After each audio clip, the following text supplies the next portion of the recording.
శుక్రవారం లక్ష్మి దొరికింది. పోలీసు వాళ్ళు మనకి సిగ్గేంటి, ఏమైనా తీసుకోవాలి.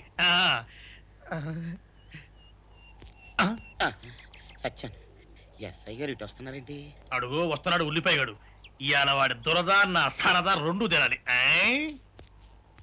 దా దా ఉల్లిపాయ, ఇవాళ నీ సంగతి అటో ఇటో తేలిపోవాలా.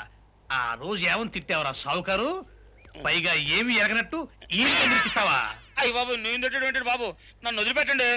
నేను హీరోయినేనండి. ఆ రోజు కూడా నన్ను ఇట్టే సాగుకుని అనుకుని సితకబాదారు. ఆ డబ్బులు ఇంకా మానలేదు. తింటాడు బాబు.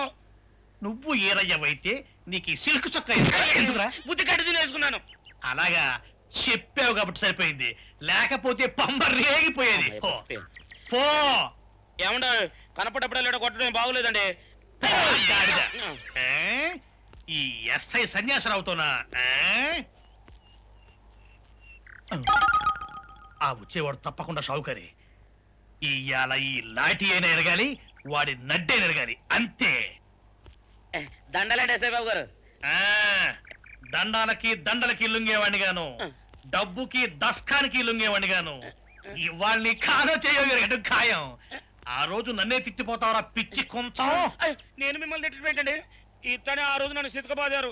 మళ్ళీ నేను ఎప్పుడు తిట్టాను మిమ్మల్ని? అంటే నువ్వు ఏరైనంటావు. అవునండి, నన్ను నమ్మమంటావు. ఎస్ఐ సన్యాసరావుని ఇప్పుడే వెళ్ళాడు ఏరయ్య. మళ్ళీ నువ్వు ఏరైనంటే నమ్మడానికి నేను వెర్రి పినుగు అనుకున్నావా?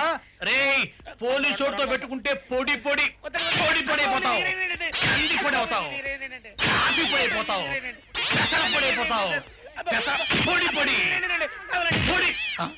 నువ్వు ఏరైవా? అవునండి. మరి వాడు సావుకారు. సావుకారా? అసలు మీరిద్దరు ఒకే రకంగా ఎందుకున్నారా? నన్ను కన్ఫ్యూజ్ చేయడాక, నన్ను కన్ఫ్యూజ్ చేయడాక, నన్ను కన్ఫ్యూజ్ చేయడాక. అసలు వీళ్ళిద్దరూ ఒకే రకంగా ఎందుకున్నారబ్బా? వీళ్ళ జన్మరహస్యం ఏమైంటుంది?